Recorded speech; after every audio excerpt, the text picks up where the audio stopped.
कहानी है रामपुर गांव की, जहाँ के मर्द महिलाओं को हमेशा नीचा दिखाने की कोशिश में रहते।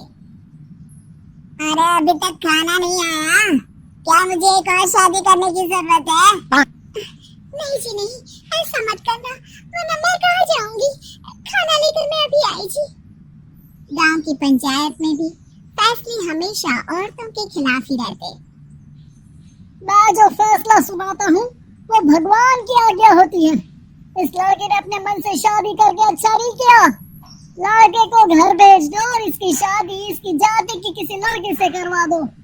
लेकिन ये लड़की, इसे तो गांव के बाहर निकाल दो।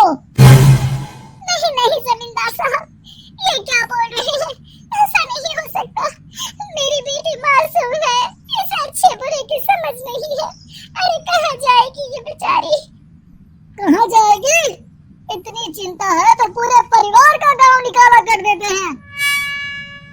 बेचारे पूरे बसे बसाए परिवार को गांव छोड़ना पड़ता है। चाहे जो हो, अगर बेटियों को कंट्रोल नहीं कर सकते तो गांव में रहने का कोई मतलब नहीं है। यहाँ औरतों को दब कर रहना होगा। कोई भी अपने हिसाब से कुछ नहीं कर सकता, सब ईश्वर की मर्जी से ही होगा। तभी गांव का एक आदमी दौड़ा दौड़ा आता है। सरपंच साहब, जमींदार साहब, वो कालिया है ना, उसकी बेटी पढ़ने के लिए शहर जा रही है। अच्छा, ये कब हो गया? और कालिया की हिम्मत कैसे हो गई ऐसा करने की? लेकर आओ उसे और उसकी बेटी को। बस फिर क्या था, हाजिर हो जाते ही कालिया और उसकी बेटी सरपंच के सामने। अरे कालिया, ये क्या सुनने में आ रहा है? बेटे को इंजीनियर बना रहा है तू? और ये बता, गांव में तो स्कूल नहीं है, फिर कहां से इतनी क्लास पास कर गई तेरी बेटी? राधा, जो कि कालिया की बेटी है, उसे लगता है कि सरपंच उसकी तारीफ कर रहे हैं। सरपंच जी, मैंने ऑनलाइन पढ़ाई की है, डिस्टेंस लर्निंग से। सभी में मैंने अच्छे नंबर पाए हैं, जिसे देखते हुए शहर की इंजीनियरिंग कॉलेज में मुझे स्कॉलरशिप मिली है। वाह जी वाह, क्या होती है ये? पहले तो ये बताओ, फिर आगे की बात करते हैं।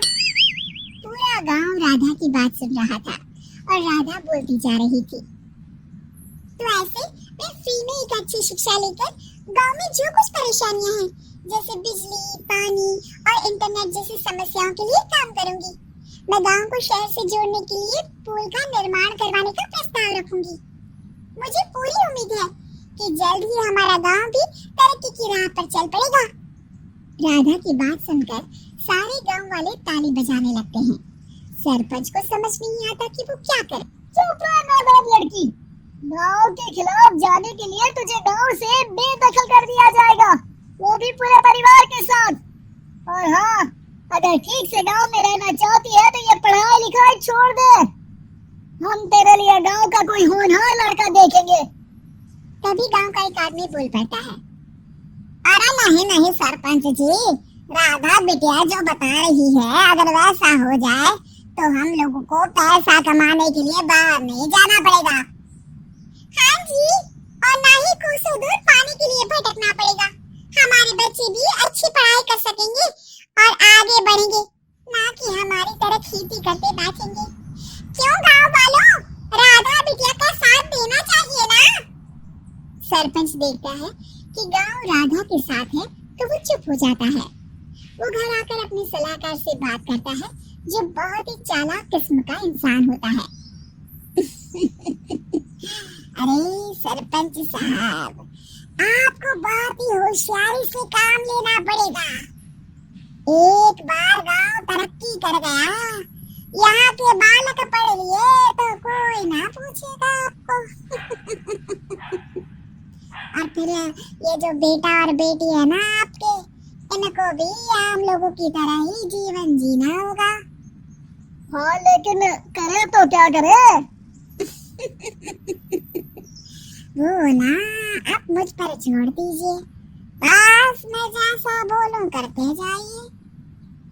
अगली रोज सुबह जब गांव वाले सोकर उठते हैं तो राधा के घर के बाहर और साथ ही वो लोग जिन्होंने राधा का सपोर्ट किया था, उनके घर के आगे लाल रंग से कल आऊंगी लिखा होता है। कल आऊंगी ये क्या होता है?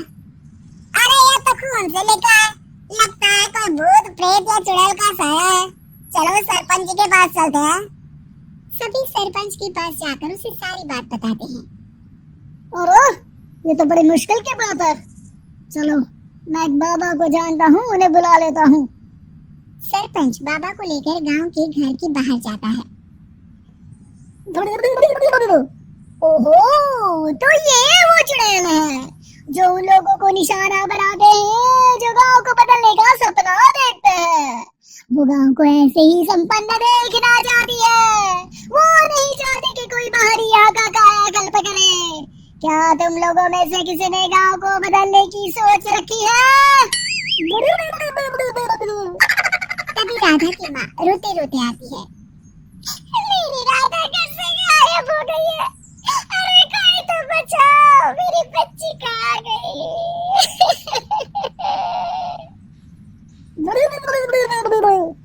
ले गई वो चुड़ैल, तेरी बच्ची को ले गई। अब वो उसे शापित करके छोड़ेगी, उस पर चुड़ैल का साया हो जाएगा। तभी बुरी सी हालत में राधा भी वहाँ आ जाती है। उसके बाल चुड़ैल की तरफ फैले होते हैं और कपड़ों में खून लगा होता है।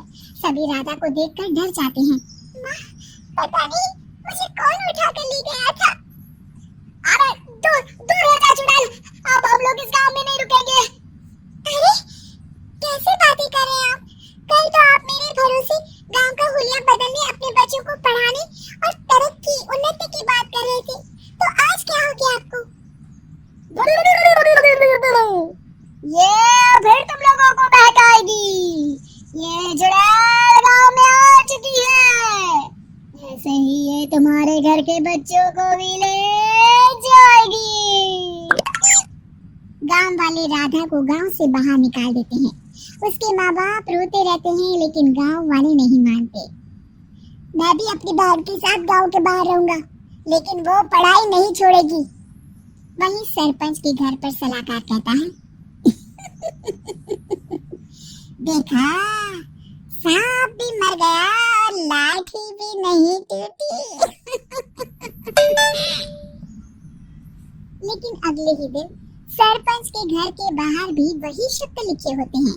और फिर सरपंच की बीवी कहती है, हमारी बेटी को किसी ने अगवा कर लिया है। तभी राधा का भाई वहाँ आ जाता है। अरे गाँव वालों, मैंने सरपंच जी की बेटी को देखा था। वो चुड़ैल उसे उठाकर ले जा रही थी। अरे क्या मजाक कर रहे हो? नहीं नहीं सरपंच जी, आप नहीं जानते। वो चुड़ैल अब आपकी बेटी में आ जाएगी, जैसे राधा के अंदर आ गई थी। तभी सरपंच की बेटी वैसी ही हालत में वहाँ आती है जैसे राधा आई थी। पापा पता नहीं कैसे मैं गायब हो गई थी।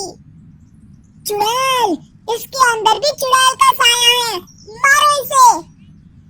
अरे नहीं नहीं, इसे भी राधा के पास गांव के बाहर ही भेज दो। अरे चुप रहो, मेरी बेटी कहीं नहीं जाएगी। और चुड़ैल वुड़ैल कुछ नहीं होता है। अरे कैसे बात कर रहे हो सरपंच जी? आप तो बोल रहे थे कि आपका फैसला भगवान का ज्ञान होता है, तो अपने पर बात आई तो अब आप ऐसे बोल रहे हैं। अरे ना ना ना, आपको अपनी बेटी को त्यागना ही होगा। अरे बुलाओ बाबा को। राधा का भाई बाबा को ले आता है, जिसे अब गांव वालों के डर के कारण सच बोलना पड़ता है। बाबा नहीं हूँ, मैं तो मोची था। ये सलाहकार महोदय ने मुझे कहा था एक्टिंग करने को। मुझे पैसे देने वाले हैं। मुझे माफ कर दो। गलती हो गई, मुझे माफ कर दो। तभी वहाँ राधा आ जाती है। देखा सरपंच जी, जब गांव के बच्चे साक्षर होंगे तो आप जैसे लोगों की चालाकी नहीं चलेगी।